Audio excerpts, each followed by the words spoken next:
नमस्कार sir. Sir साहब sir जी। Sir क्या नाम है आपका? चतराम दास नाम है मेरा। चितराम दास जी, संत रामपाल जी महाराज से नाम दीक्षा कब ली? संत रामपाल जी महाराज से नाम दीक्षा मैंने 26 अगस्त 2019 को ली थी। सर संत रामपाल जी महाराज से नाम दीक्षा लेने से पहले क्या भक्ति साधना करते थे? सर परम संत गुरु रामपाल जी महाराज से नाम दीक्षा लेने से पहले हम जो हमारे संसार में परंपरा भक्ति होती है वही करते थे, जैसे ब्रह्मा विष्णु महेश की, हनुमान जी की और बाबा रामदेव जी की भक्ति करते थे। सर जब आप इतनी भक्ति साधना करते थे तो फिर आप संत रामपाल जी महाराज की शरण में कैसे आए? सर संत रामपाल जी महाराज की शरण में मैं अपने परिवार के द्वारा आया था। पहले मेरे परिवार ने नाम उपदेश लिया था परम संत सतगुरु रामपाल जी महाराज से, तो उस दौरान मैं अपनी शादी करके कराची चला गया था और वहाँ काम करता था कंपनी में। तो उस दौरान मेरी भगतमती भी काम पर लगी हुई थी, मैं भी काम पर लगा हुआ था। हम दोनों कमाते थे और तकरीबन महीने की सैलरी यहीं 35 से 40 हज़ार तक आती थी, मगर वहाँ पर हम कोई सुकून नहीं था हमें और ना ही कोई शांति थी। घर में कलेश रहता था और झगड़े भी बहुत होते थे और बहुत मेरे परिवार वाले भी बहुत परेशान थे कि भाई तुम रोज़ झगड़ते हो और ऐसे ऐसे अगर कहीं कुछ हो जाए तो फिर क्या होगा। तो ऐसे में मेरे परिवार ने, मेरे पापा ने मुझे बताया था कि भाई संत रामपाल जी महाराज से नाम दीक्षा ले लो तो तुम्हारे सारे कष्ट दूर हो जाएंगे। तो मेरे परिवार के द्वारा मैं संत रामपाल जी महाराज से जुड़ा। सर संत रामपाल जी महाराज से नाम दीक्षा लेने के बाद क्या आपको कोई लाभ भी प्राप्त हुए? जी सर, संत रामपाल जी महाराज से नाम दीक्षा लेने के बाद बहुत सारे लाभ हुए हैं। जैसे कि पहले तो मुझे लाभ हुआ कि मुझे आध्यात्मिक ज्ञान मिला, संत रामपाल जी महाराज की शरण मिली।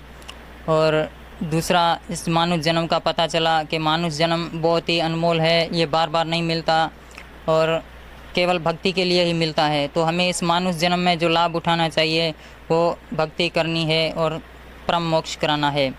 तो पहला लाभ ये हुआ। और दूसरा लाभ हुआ कि मेरी भगतमती जो बीमार रहती थी, हर महीने में उसका इलाज करवाता था। तो तकरीबन 4-5 साल से उसको एक बहुत ही तेज़ बुखार हो जाता था, जैसे कि मुद्दे का बुखार बोलते हैं, वो बुखार हो गया था। तो हर महीने उसका इलाज करवाता था मगर कोई फ़ायदा नहीं होता था। गांव में लेके आता था, इलाज करवाता था, फिर लेके जाता था, फिर वही हालत होती थी। ऐसे चलते चलते तकरीबन 4-5 साल हो गए मगर कोई फ़ायदा नहीं हुआ। फिर संत रामपाल जी महाराज से नाम दीक्षा ली तो वो भी ठीक हो गई। आज तक उसने एक भी गोली नहीं खाई। दूसरा लाभ ये हुआ कि मेरे घर में जो प्रेत बाधा थी, भूत बाधा मेरी मम्मी को थी, वो भी संत रामपाल जी महाराज की दया से ठीक हो गई। हमने बहुत झाड़ फूँक करवाए मगर कोई फ़ायदा नहीं हुआ। और हम जिस देवी देवताओं की भक्ति करते थे उसके भी कोई फ़ायदा नहीं हुआ है। हम यही समझते थे कि आज हम जो भी कर रहे हैं, जो भी हमें लाभ हो रहा है, ये अभी जो वर्तमान में हम जिसकी भक्ति कर रहे हैं उसी से हो रहा है, मगर नहीं। संत रामपाल जी महाराज ने बताया है कि ये आपके पूर्व जन्म की जो है कमाई उसी से होता है। तो आज तक हमें ये किसी ने नहीं बताया था कि हमें जो लाभ होता है, लाभ भी होता है तो वो किसी पूजा की वजह से होता है, मगर नहीं, ये पिछली कमाई से हो रहा था। और बहुत से कष्ट आए हुए थे, जैसे घर में हमारी घर की आर्थिक स्थिति भी सही नहीं थी और हमारे बहुत कलेश रहता था, वो भी संत रामपाल जी महाराज की दया से दूर हो गया। और हमारी खेती बाड़ी में भी बरकत होने लगी। पहले तो हम पूरा परिवार मिलके कमाते थे, हम किसान हैं, खेती बाड़ी करते हैं, तो पूरा परिवार मिलके कमाता था भी तो भी सर कुछ ने घर में एक टाइम खाते थे तो एक टाइम यूं ही सो जाते थे। बस बच्चे बहुत कहते थे कि भाई पापा भूख लगी है, तो हम क्या करें, घर में कुछ हो तो उनको खाने को लिए दें, मगर कुछ नहीं था। तो जब से संत रामपाल जी महाराज से नाम दीक्षा ली है तब से परमात्मा की दया से हमारा घर खुशहाल ज़िंदगी जी रहा है। संत रामपाल जी महाराज की बहुत दया है। और घर में बहुत 4-5 भैंसें हैं, एक मोटरसाइकिल है और खेती बाड़ी में भी बरकत है। आज हमारे घर में किसी भी चीज़ की कोई कमी नहीं है, संत रामपाल जी महाराज की बहुत दया है।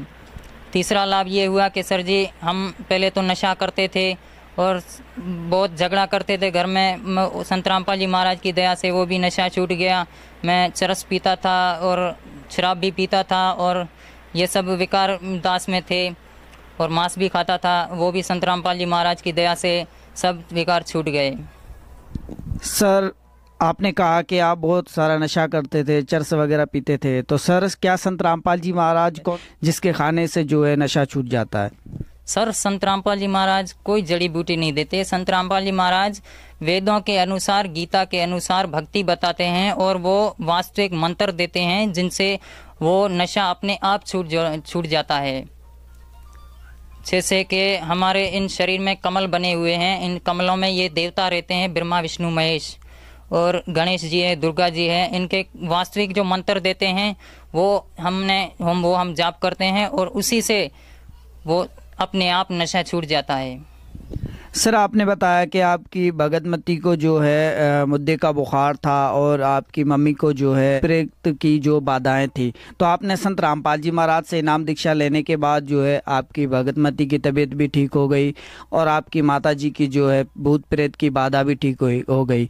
तो सर आज आपको भगत आत्माएं जो देख रही हैं, आप उनको क्या संदेश देना चाहते हैं? वो भी किसी न किसी तकलीफ में होंगे, किसी न किसी मुसीबत में होंगे, तो सर आप उनको क्या संदेश देना चाहते हैं? सर संदेश तो हमारे परम संत सदगुरु रामपाल जी महाराज देते हैं। दास तो ये निवेदन करना चाहता है, संत रामपाल जी महाराज पूर्ण परमात्मा के अवतार हैं और जो वेदों अनुसार भक्ति बताते हैं, वेदों अनुसार साधना करवाते हैं। आप संत रामपाल जी महाराज से नाम दीक्षा लें, उनका ज्ञान सुने और संत रामपाल जी महाराज की शरण ग्रहण करें और अपना कल्याण करवाएं।